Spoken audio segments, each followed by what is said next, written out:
नाजरीन, इस दुनिया में कोई ऐसी जगह नहीं है जो खाना काबा की तरह मुकद्दस और मरकजी हैसियत रखती हो। करोड़ों मुसलमान इस मकाम को अपना किबला तस्लीम करते हुए इसकी जानब रुख करके 5 वक्त की नमाज अदा करते हैं। आज हम खाना काबा के मुतल्लिक चंद ऐसे हकाइक पेश करेंगे जिनसे बहुत कम लोग वाकिफ हैं।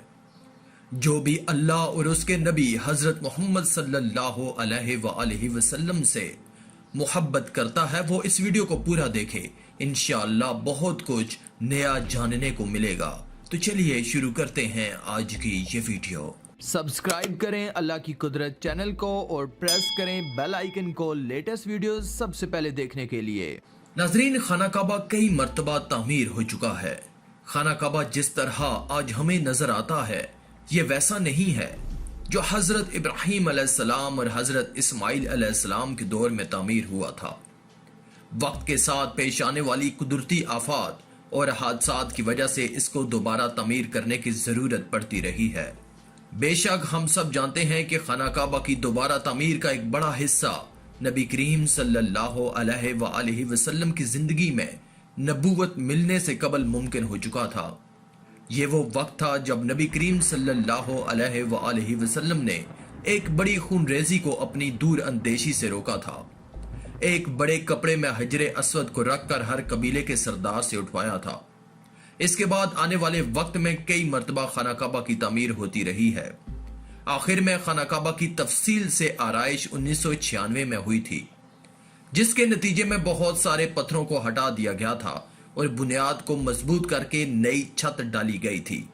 यह अब तक की आखिरी बड़ी तामीर है और अब खाना काबा की इमारत को पहले से कहीं ज्यादा मजबूत तस्वर किया जाता है। इसके 2 दरवाजे और एक खिड़की हुआ करती थी।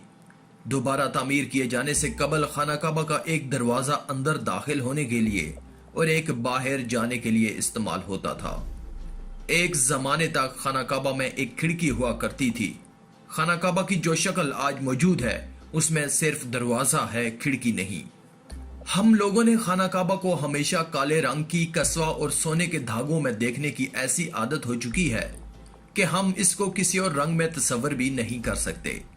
यह रवायत अब्बासिद यानी जिनके घर का रंग काला था उनके दौर से चली आ रही है, और लेकिन इससे कबल खाना काबा मुख्तलिफ रंग के गुलाफ से ढका रहता था। इन रंगों में हरा, लाल और सफेद रंग शामिल हैं। खाना काबा की चाबियां एक खानदान की तहवील में हैं। फतह मक्का के वक्त नबी करीम सल्लल्लाहु अलैहि वसल्लम को खाना काबा की चाबियां दी गईं, लेकिन बजाय इसके कि आप सल्लल्लाहु अलैहि वसल्लम ये चाबियां अपने पास रखते, आपने ये चाबियां बनी शाइबा खानदान के उस्मान बिन तलहा को वापस कर दी। उस वक्त से आज तक वो इन चाबियों के रवायती रखवाल हैं और नबी करीम सल्लल्लाहु अलैहि वसल्लम के नादिर अल्फाज की रोशनी में ये चाबियां हमेशा उनके पास ही महफूज रहेंगी।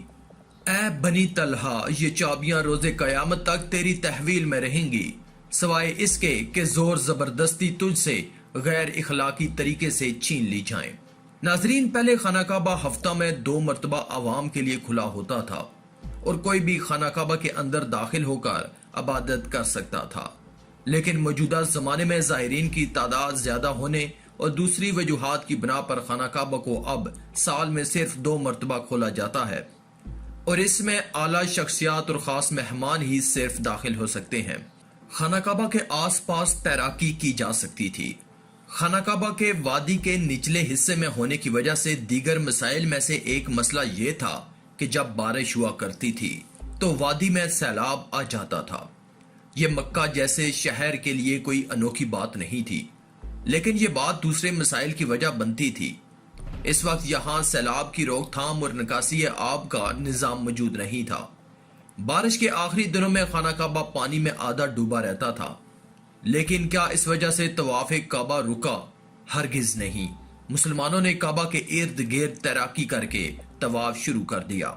खाना काबा के बिल्कुल ऊपर जन्नत में एक और खाना काबा मौजूद है। इसका जिक्र कुरान पाक में भी आया है और नबी पाक सल्लल्लाहु अलैहि वसल्लम ने भी इस बात की निशानदेही की है।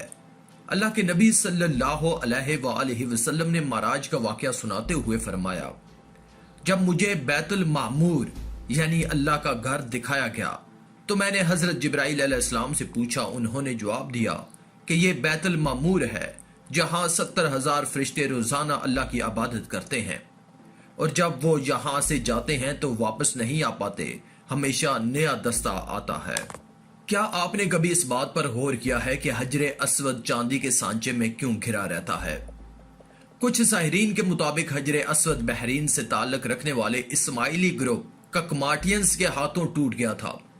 ان لوگوں کا یہ خیال تھا کہ حج مبارک ایک توہین پرستی کا عمل ہے. اپنی بات کو سچ ثابت کرنے کے لیے ان لوگوں نے 10,000 حجاج کو مار کر اس کی باقیات کو آب زمزم کے کنووں میں پھینک دیا تھا. یہ غیر انسانی عمل کافی نہیں ہے. یہ شیطان حجر اسود کو عرب کے مشرق میں لے گئے اور پھر عراق کے شہر کوفہ لے گئے، جہاں اس کے عوض تاوان وصول کیا جب ان کو مجبور کیا گیا. جب اسے واپس کیا گیا تو یہ ٹکڑوں میں تھا، اور اس کو یکجان کرنے کا صرف ایک طریقہ سمجھ آیا تھا کہ اس کو چاندی کے سانچے میں رکھا جائے. کچھ تاریخ دانوں کے مطابق اس مقدس پتھر کے کچھ حصے آج بھی کہیں گم ہیں. خانہ کعبہ مکعب کی شکل کا نہیں ہے. مکعب کی شکل سے مشہور خانہ کعبہ دراصل مستطیل کی شکل کا ہے. خانہ کعبہ کبھی بھی مکعب کی شکل کا نہیں تھا. اس کی اصل زاویے کے مطابق یہ ایک آدھا گول حصہ ہے جس کو حجر اسماعیل کہا جاتا ہے. نبی کریم صلی اللہ علیہ وآلہ وسلم کو نبوت ملنے سے پہلے جب خانہ کعبہ کی دوبارہ تعمیر ہوئی تھی تب قریش نے اس بات کی حامی بھری تھی کہ وہ حلال کمائی سے ہی اس کی تعمیر مکمل کریں گے. اس کا مطلب یہ ہے کہ جوئے، لوٹ مار، جسم فروشی اور سود جیسے حرام کاموں سے کمایا ہوا پیسہ استعمال نہیں ہوگا. قریش اتنے امیر تجارتی شہر میں ہونے کے باوجود اتنی رقم جمع کرنے میں ناکام ہو چکے تھے جو خانہ کعبہ کی تعمیر اس کے اصل سائز اور رقبے کے حساب سے کر سکیں. انہوں نے خانہ کعبہ کی چھوٹی عمارت تعمیر کی اور اس کی دیواریں مٹی کی اینٹوں سے بنائی. اپنی زندگی کے آخری حصہ میں حضور نبی کریم صلی اللہ علیہ وآلہ وسلم نے خانہ کعبہ کی دوبارہ تعمیر کا ارادہ کیا تھا، مگر یہ عظیم فریضہ انجام دینے سے پہلے ہی آپ صلی اللہ علیہ وآلہ وسلم جہان فانی سے کوچ کر گئے.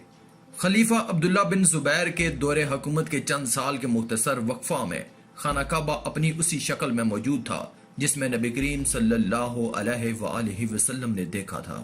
تو آج کی اس ویڈیو میں تھا بس اتنا ہی. مزید ایسی ہی انفارمیٹیو ویڈیوز کے لیے آپ ہمارے چینل اللہ کی قدرت کو سبسکرائب کر دیں اور ساتھ بیل کے آئیکن کو بھی پریس کر دیں تاکہ آنے والی تمام لیٹسٹ ویڈیوز کی اپڈیٹ آپ کو ملتی رہیں. شکریہ.